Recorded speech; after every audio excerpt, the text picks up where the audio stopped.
मेरा नाम नीति है और मेरी उम्र 20 साल है। मेरी माँ हमेशा मेरी सास को कोसती रहती, कहती रहती कि मेरी फूल जैसी बेटी का क्या हाल कर दिया है, देखना तेरी सास का क्या होगा। मुझे अपनी माँ की बातों पर बहुत गुस्सा आता क्योंकि मेरी सास बहुत अच्छी थी। उन्होंने मेरी ज़िंदगी स्वर्ग बना दी थी।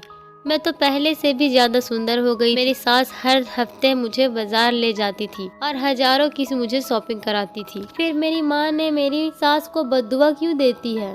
एक दिन मैं अपनी सहेली के साथ बाजार चली गई और उसी दुकान पर चली गई जहाँ से मेरी सास मुझे शॉपिंग कराती थी। दुकानदार ने मुझे अकेला देखा तो रोते हुए मेरे पैर पकड़कर मुझसे माफी मांगने लगा। कहने लगा, मुझे माफ कर दो, तुम मेरी बेटी जैसी हो। मैंने तुम्हारे साथ जो भी किया था तुम्हारी सास के कहने पर किया था, क्योंकि वह मुझे इस काम के बहुत पैसे दी थी। दुकानदार के कहने पर मैंने कमीज उठाकर देखा, मेरी जान निकल गई। उसने जब मेरा रिश्ता बहुत अमीर घराने में हुआ था तो सारे खानदान की लड़कियां मुझसे चिढ़ने लगी थी कि यह सब बस 4 दिन की चांदनी है और फिर अंधेरी रात। जब मैं नहा धोकर नीले रंग का जोड़ा पहनकर अपने गोरे गोरे हाथों में चूड़ियां चढ़ा रही थी तो मेरी बुआ की बेटी मुस्कान चली आई और मुझे देखकर कहने लगी, आज फिर तुम्हें तुम्हारी सास बाजार लेकर जा रही। उसके लहजे में ऐसी चुभन थी कि मुझे हंसी आने लगी। मेरी सास मुझे बाजार लेकर जा रही है, लेकिन इसमें इतना जलने वाली क्या बात है। मेरी बात सुनकर मुस्कान मुझसे कहने लगी कि तुम्हारी सास क्यों हर हफ्ते तुम्हें शॉपिंग कराने के लिए दिल्ली के बड़े बाजार में लेकर जाती है। हमारे शहर में क्या बाजारों की कमी हो गई है, शॉपिंग के लिए दिल्ली जाना पड़ता है।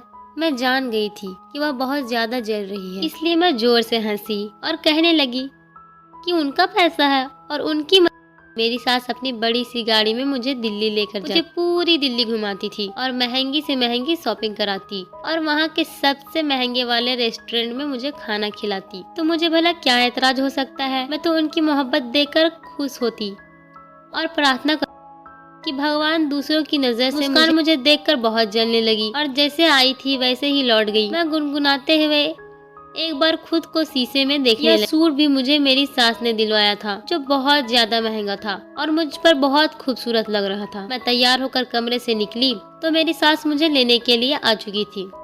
मैंने उन्हें नमस्ते तो वह मुझे बहुत दुआएं देने लगी। तो मैं उनके घर भी नहीं गई थी और वह मुझसे इस कदर मोहब्बत करने लगी थी, खुद हैरान रह जाती। मेरी सास मुझसे कहने लगी, चलो नीति, ड्राइवर इंतजार। मैंने अब अपनी माँ की तरफ देखा तो उनका चेहरे का रंग उतरा हुआ था। उन्होंने मरी मरी आवाज में मुझे जाने और मैं अपनी सास के साथ बाहर निकल आई। कुछ देर में हम दिल्ली के बहुत बड़े बाजार में पहुंच चुके थे। शॉपिंग के नाम से मैं इस कदर खुश हो जाती थी कि मुझे अपनी माँ का उतरा हुआ चेहरा और बदले हुए अल्फाज भी नजर नहीं आते थे। हमेशा की तरह इस बार भी मेरी सास ने मुझे बहुत कीमती कपड़े दिलवाए। साथ में उन्होंने मुझे ज्वेलरी भी दिलवाए और खाना खाते हुए मेरी सास कहने लगी, अगले दिन तुम शॉपिंग पर यही कपड़े मैं हैरानी से अपनी सास की तरफ देखने लगी। इतने महंगे कपड़े पहनकर शॉपिंग पर आने की क्या जरूरत थी। मैं उनसे कुछ नहीं कहती क्योंकि किसी अमीर घर के लोगों के अपने ही तौर तरीके होते हैं, इसलिए जैसा वह कहती वैसा ही मैं, और खुद भी बहुत ज्यादा मॉडर्न थी और बहुत तैयार होकर ही शॉपिंग के लिए निकलती। शॉपिंग से फ्री होने के बाद मेरी सास मुझे दिल्ली के मशहूर रेस्टोरेंट में ले जाकर खाना खिलाया करती थी क्योंकि उन्हें खुद भी खाना खाना बहुत पसंद था।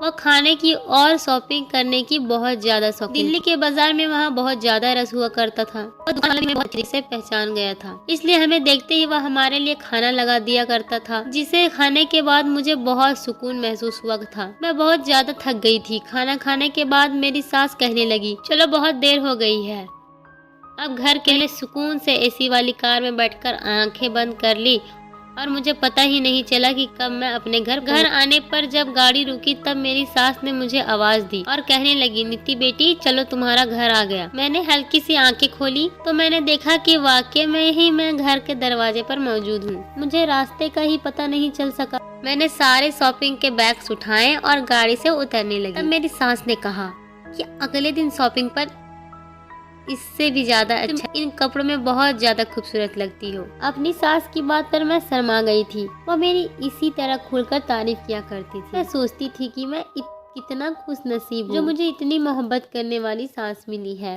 वरना लोग तो सास को लेकर कैसी कैसी छवि बनाते हैं कि मुझे शादी के नाम से ही डर लगता। मेरी दोस्त राखी भी अपनी सास की बहुत बुराई, मेरी सास तो शादी से पहले ही मेरा बहुत ख्याल रखती थी अपने मंगेतर को तो मैंने एक दफ़ा ही देखा और भी तस्वीर में, लेकिन मेरी सास से तो मेरी मुलाकात हर हफ्ते होती है। शुरू में मेरे लिए यह सब कुछ बहुत अजीब था, लेकिन अब तो मुझे आदत हो गई थी। मैं थकी हारी शॉपिंग के बैग उठाए जब घर में आई तो मुझे अंदाजा हुआ कि मैं कोई 6-7 घंटे बाद घर लौटी थी। मैंने शॉपिंग के बैग्स अपने कमरे में रखे और माँ के कमरे में चली गई और पूजा कर रही थी और रोती हुई प्रार्थना कर रही थी कि भगवान मेरी बेटी को कभी सच का पता न चले। मेरे भगवान मुझे माफ कर। इस प्रार्थना पर मैं हैरान हुई थी। मैंने जब माँ को पीछे से आवाज दी तो जल्दी छुप गए और अपने आंसू पोंछते हुए कहने लगी, चली गई तेरी मनहूस सास। कम वक्त ने मेरी फूल जैसी बेटी का क्या हाल कर दिया है। मुझे माँ की बातों पर बहुत गुस्सा आता। मेरी सास तो बहुत अच्छी थी, मगर माँ को मेरी सास बहुत बुरी लगती थी, तो उन्होंने मेरा रिश्ता क्यों किया। लेकिन माँ मेरे इन सवालों का मुझे कोई जवाब नहीं। इतना कहती, मेरी बच्ची तो थक गई होगी, जाकर आराम। मैंने माँ से पूछा कि आप क्या प्रार्थना कर रही थी, ऐसी कौन सी बात है जो मुझे पता नहीं चलनी चाहिए। माँ घबरा कर कहने लगी, कुछ नहीं, बस तेरे हक में बेहतर की दुआ कर रही थी। तेरी खुशियों को किसी की नजर, तू तो जान तेरे खानदान वाले तेरे इस रिश्ते के बारे में कैसी कैसी बातें करते हैं। मैं नहीं चाहती कि इस बारे में तुझे कुछ भी पता चले और तेरा दिल खराब हो। माँ की बातों पर मैं मुस्कुराकर उनके गले लगी और उन्हें बताने लगी कि मेरी सास ने आज मुझे कितनी महंगी शॉपिंग कराई, और फिर माँ को अपने कमरे में ले जाकर उन्हें सारी शॉपिंग दिखाने लगी। वह खामोश से मेरे साथ शॉपिंग देख रही थी और फिर मेरे चेहरे पर छाई खुशी देखकर मुस्कुरा देती। पता नहीं क्यों मुझे उनकी मुस्कुराहट में एक अजीब सा दर्द महसूस। माँ मुझे आराम कहकर चली गई थी।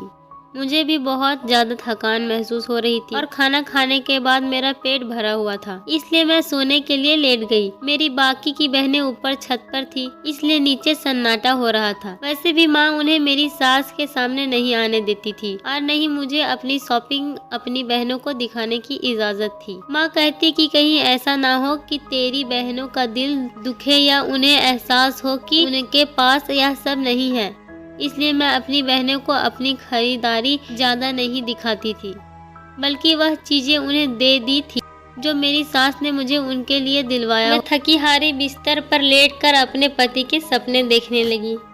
मेरा मंगेतर सूरज दूसरे देश में रहता और वहीं काम करता। वह एक पढ़ा लिखा सुंदर लड़का था। उसे कोई भी लड़की आसानी से मिल जाती, लेकिन शायद भगवान ने उसे मेरे ही नसीब में लिखा था। मेरा रिश्ता एक बंगले वाली औरत ने करवाया था, जहाँ माँ काम करती थी और मैंने अपने मंगेतर की सिर्फ तस्वीर ही देख रखी थी। शुरू में बहुत परेशान थी कि माँ ने इतने अमीर लोगों में मेरा रिश्ता तय कर दिया है, पता नहीं वह कैसे लोग होंगे। लेकिन जब मेरी पहली मुलाकात अपनी सास से हुई तो उनका मिजाज और मोहब्बत भरा रवैया देखकर मैं हैरान रह गई थी। हमारे घर के हालात बिल्कुल भी अच्छे नहीं थे, क्योंकि पापा के देहांत के बाद मेरी माँ लोगों के घर में काम करके घर का गुजारा करती थी और हम 4 बहनें थी, मैं ही सबसे बड़ी थी।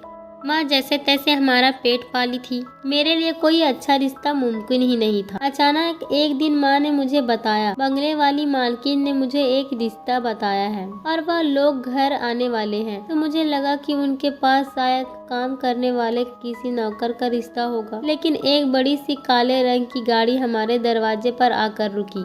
लड़के की माँ यानी हमारी सास उतरकर घर में आई तो मैं उन्हें देखकर हैरान रह गई, क्योंकि उन्हें देखकर तो ऐसा लगता था जैसे वह किसी अमीर खानदान से रिश्ता। मुझे देखकर उन्होंने मेरे हाथ पर 2-2 हजार के कई नोट रख दिए और रिश्ता पक्का कर दिया। मैं तो अपने किस्मत पर यकीन ही नहीं कर पा रही थी और माँ की आंखों में भी आंसू थे। उन्होंने मुझे सीने से लगाया और कहने लगी, मैंने यह फैसला हम सब के हक में, तू कभी अपनी माँ से गिला न रख और हमेशा खुश रहना। मुझे माँ की अजीबोगरीब बातें समझ में नहीं आ, इतने बड़े घर से आए रिश्ते को भला मैं नहीं करती। और फिर सूरज की फोटो देखकर मैं अपना दिल ही हार बैठी। मेरे सास ने मेरे साथ मेरी छोटी बहनों के हाथ पर भी काफी सारे पैसे रखे थे। मुझे जब भी शॉपिंग करवाने लेकर जाती है तो मेरी छोटी बहनों के लिए भी कुछ न कुछ दिल। सच कहूँ तो इस रिश्ते में हमारे घर की हालत ही बदल दिए थे। अब तो माँ ने दूसरे के घरों में जाकर काम करना भी खत्म कर दिया था। मेरी सास ही हमारे घर इतना कुछ ले आती, काम की जरूरत ही नहीं कर रहती। मगर मुझे आज तक इस बात का समझ में नहीं आया कि मेरी माँ ने मेरी सास के लड़के से मेरा रिश्ता तय कर दिया और दूसरी तरफ मेरी सास को बुरा भला क्यों कहती रहती। यही सोचते सोचते मुझे नींद आ गई थी और सुबह मेरी आँख उस वक्त खुली जब मेरे कॉलेज जाने का। वैसे तो मैंने 12वीं करके पढ़ाई छोड़ दी थी, लेकिन जब से मेरा रिश्ता हुआ था मेरी सास ने पढ़ाई के लिए मुझे मजबूर कर दिया। उनका कहना था कि बड़े लोगों में उठने बैठने के लिए पढ़ा लिखा होना जरूरी है और उनकी बात बिल्कुल सही थी, क्योंकि जब मैं उनके साथ बड़ी बड़ी दुकानें पर जाती तो वहाँ काम करने वाली लड़कियाँ भी इस सवाल जवाब किया करती थी। इसलिए मैंने सरकारी कॉलेज में दाखिला दिया था और आगे पढ़ाई का सिलसिला शुरू कर दिया था। मैं जल्दी जल्दी तैयार होकर कॉलेज पहुंची तो पता चला कि कॉलेज वाले स्टूडेंट को दिल्ली की फेमस जगह पर घुमाने लेकर जा। दोस्तें कहने लगी कि सब साथ जाएंगे, तो यह सब सुनकर मैंने भी हाँ कर दी। 3 दिन बाद हम सब लोग दिल्ली की ट्रिप पर निकल गए थे। दिल्ली की मशहूर जगह पर ले गए तो रास्ते में वही बाजार आया तो मैंने सबको बताया कि यहीं पर एक छोले पूरी वाला और वह बहुत मशहूर है। सब लोग वहाँ से छोले भटूरे खाते हैं। हम सब छोले भटूरे वाले के पास पहुँच गए। वह पहुँचते ही पहचान गया और जब उसने देखा कि मैं अपने सास के साथ नहीं बल्कि सहेलियों के साथ हूँ तो उसने इशारे से मुझे कोने पर बुलाया। मैं जैसे ही उसके पास गई तो वह रोते हुए अपने हाथ जोड़कर कहने लगा, बेटी मुझे माफ कर दो, मैंने जो कुछ भी तुम्हारे साथ किया मैं बहुत मजबूर था। मैं बुरा आदमी नहीं हूँ, लेकिन मजबूरी इंसान से बहुत कुछ गलत करवा देती है। बेटी मैंने वही सब किया जो तुम्हारी सास ने मुझे करने को कहा। दरअसल मेरी बेटी बहुत बीमार है और वह कई महीनों से अस्पताल में भर्ती है। मुझे बहुत सारे पैसों की जरूरत थी और तुम्हारी सास ने मुझे इसी काम के बहुत ज्यादा पैसे दिए थे। मैंने तुम्हारे साथ बहुत घटिया हरकत की थी। मैंने एक दफा भी यह नहीं सोचा कि तुम भी किसी की बेटी हो। मैं तुम्हारे साथ कैसे इतना गलत काम कर सकता हूँ। जबकि मैं हैरान होकर उसे छोले भटूरे वालों को देख रही थी जो बहुत रो रहा था। मुझे समझ नहीं आ रहा था। मैंने फौरन कहा, अंकल शायद आपको कोई गलत फहमी हुई होगी, आप मुझे कोई और समझ रहे हैं। मैं और मेरी सास तो हर हफ्ते आपके यहाँ छोले भटूरे आते हैं। छोले भटूरे वाले, बेटी तुम बहुत मासूम हो, तुम्हें नहीं मालूम कि तुम्हारी सास कैसी औरत है। उसने मुझे बहुत सारे पैसे दिए हैं और कहा कि तुम्हारे छोले भटूरे में नशे की दवा मिला दूं। इसलिए मैं हर हफ्ते तुम्हें छोले भटूरे में नशा की दवा मिलाकर खिलाया करता था। मैं अपनी बेटी के इलाज को लेकर खुदगर्ज हो चुका था, लेकिन जब से मैंने तुम्हारे साथ शुरू की है मेरी बेटी की तबीयत खराब और फिर आहिस्ता आहिस्ता मुझे एहसास हुआ कि मैं पाप के पैसों से अपनी बेटी का इलाज नहीं करा सकता। मैं यह बात तुम्हें बताना चाहता था, लेकिन तुम्हारे साथ बहुत चालाक औरत और मुझे कभी तुमसे बात ही नहीं करने देती थी। छोले भटूरे वाले की बात सुनकर मेरी जान निकल। मैंने कहा, अंकल मेरी सास को ऐसा करने की भला क्या जरूरत आ गई है? लगता है आपका दिमाग खराब। रोता हुआ कहने लगा, बेटा मैं तो अपने पाप का इकरार कर रहा हूँ, क्योंकि मैं जानता हूँ मैंने जो कुछ किया वह गलत है और इसलिए मेरी आत्मा को सुकून नहीं मिलता। आपकी सास ने पैसे की लालच देकर मुझसे वह काम करवाया। शायद मैं सोच भी नहीं सकता था इससे पहले कि मैं कुछ और पूछती हूँ। मेरी सहेलियाँ और टीचर वहाँ पहुँच गई और कहने लगी, क्या बात है? मैंने उनको सारी बात बता दी कि यह छोले भटूरे वाला मेरी सास पर इल्ज़ाम लगा रहा है। मेरी सास मुझे क्यों नशे की दवा देना चाहेंगे? वह तो मुझसे बहुत प्यार करती है। मेरी टीचर कहने लगी, नीति तुम्हारी सास कैसी औरत है यह तो तुम्हें पता होगा, लेकिन मैं इतना ज़रूर जानती हूँ कि यह गरीब छोले भटूरे वाला झूठ नहीं कह रहा। यकीनन कोई न कोई बात ऐसी है जो तुम्हें पता नहीं है। अपनी टीचर की बात सुनकर मेरी जान निकल गई थी। मैं वापस घर चली आई। मेरी माँ भगवान के सामने खड़ी आंसू बहा रही थी और भगवान से माफ़ी मांग रही थी और मेरी सास को आज भी बुरा भला कह रही थी। माँ के पास बैठ गई और कहने लगी, माँ मुझे सच बताओ कि तुम हमेशा यह किस तरीके की दुआएं करती रहती हो, और तुमने अगर आज सच ना बताया तो मैं अपनी जान ले लूँगी। मेरी बात सुनकर माँ के होश उड़ गए और कहने लगी, नीति कैसी बातें कर रही है? मैंने रोते हुए माँ को सारी बात बताई और माँ के चेहरे का रंग उतर गया और कहने लगी कि मैंने सारी ज़िंदगी तुझे और तेरी बहनों को मेहनत से कमा कर खिलाया है और बड़ा किया, लेकिन बढ़ती उम्र के मुझ में काम करने की ताकत नहीं रही। तभी मेरी मालकिन ने कहा कि हर हफ्ते एक दिन के लिए तुझे दिल्ली भेजा करो, तो बदले में मुझे इतना पैसा मिल जाएगा कि मेरे घर का पूरा खर्चा पूरा हो जाएगा। मालकिन की बात सुनकर मैं लालच में आ गई, मगर मुझे यह मालूम नहीं कि तुझे दिल्ली भेजने के लिए तेरे रिश्ते का ड्रामा करना पड़ेगा। तेरे किसी सूरज के कोई रिश्ता नहीं हुआ है, बल्कि जो फोटो तुझे दिखाई गई है वह पता नहीं किसकी है। तेरी सास से कोई रिश्ता नहीं, दरअसल तेरी सास खूबसूरत और जवान लड़कियों से गलत काम करवाती है। जिस बंगले में मैं काम करती थी वह तेरी सास की दोस्त है और उन्होंने तुझे देखा था, इसलिए उन्होंने रिश्ता के नाम पर हमारे घर भिजवा दिया। तेरी खूबसूरती देखकर वह औरत मांगे दान देने को तैयार हो गई। मैं सोचने लगी थी कि तुझे कुर्बान करके बाकी बेटियों का फ्यूचर सही हो जाएगा, लेकिन तू हर हफ्ते जब पैसे लेकर आती है मेरा दिल कटने लगता और मुझे एहसास होता मैंने अपनी सही बेटी के साथ कितना गलत काम किया है। एक दिन मैंने मालकिन से यह सब ख़त्म करने को कहा। वह कहने लगी, अब कुछ नहीं हो सकता। ज़्यादा होशियारी की तो मैं सारी हकीकत तेरी बेटी को बता दूंगी कि तेरी माँ ने खुद तुझे बेचा है, इसलिए मैं हर वक्त उस औरत को बद्दुआ देती। मुझे डर था कि जिस दिन तुझे सच पता चलेगा तू मुझसे नफरत करने लगेगी, इसलिए मैं भगवान से दुआ मांगती कि तुझे कभी सच पता न चले। वह औरत जो तेरी सास बनी बैठी है तुझे दिल्ली ले जाती है, पहले शॉपिंग कराती है और फिर छोले भटूरे वाले से तुझे नशे की दवा मिलवा कर तुझे खिला देती है। गाड़ी में बैठकर तुझे गहरी नींद आ जाती है। फिर वह तुझे एक होटल में ले जाकर कुछ घंटों के लिए तेरा सौदा कर देती है। कितनी खूबसूरत है कि बेहोशी की हालत में भी लोग तुझे खरीद लेते हैं। आज तक जो कुछ भी हुआ जितना उस औरत का है, छोले भटूरे वाले ने तो अपनी बेटी की इलाज के लिए जो किया मजबूरी में किया, लेकिन मैंने यह सोचकर तेरी इज्जत दांव पर लगा दी कि इस तरह हमारे घर के हालात संभल जाएंगे, बल्कि मेरी और बेटिया का फ्यूचर भी संवर जाएगा। 3 बेटियों की खुशी के खातिर मैंने तेरी खुशियाँ और तेरी जवानी को कुर्बान कर दिया। माँ का सच मेरे ऊपर किसी क़यामत की तरह गुजरा था। मैं सोच भी नहीं सकती थी कि मेरी माँ मेरे साथ इतना गलत कर सकती है। मुझे राखी की बात याद आई थी कि यह सब 4 दिन की चांदनी है और सब अंधेरी रात। मैं 4 दिन की चांदनी देख चुकी थी और सब सिर्फ अंधेरा रात बाकी बचा था। मैंने रोते हुए माँ के आगे हाथ जोड़ दिए और कहा कि मुझे माल और जेवर की हवस नहीं है, मुझे बस इस दलदल से निकाल दीजिए। मैं इस तरह अपने आप को किसी और के हवाले नहीं कर सकती हूँ, अपनी दुनिया बर्बाद नहीं कर सकती। सपने जो मैंने सूरज के लिए देख रखे थे वह सब चकनाचूर हो गए थे। माँ मुझसे वादा करो कि वह आज के बाद मुझे उस औरत के साथ नहीं भेजेंगे और ना ही उससे मेरा अब कोई रिश्ता होगा। सारे खानदान वालों को माँ ने मेरा रिश्ता टूटने की खबर सुना दी थी।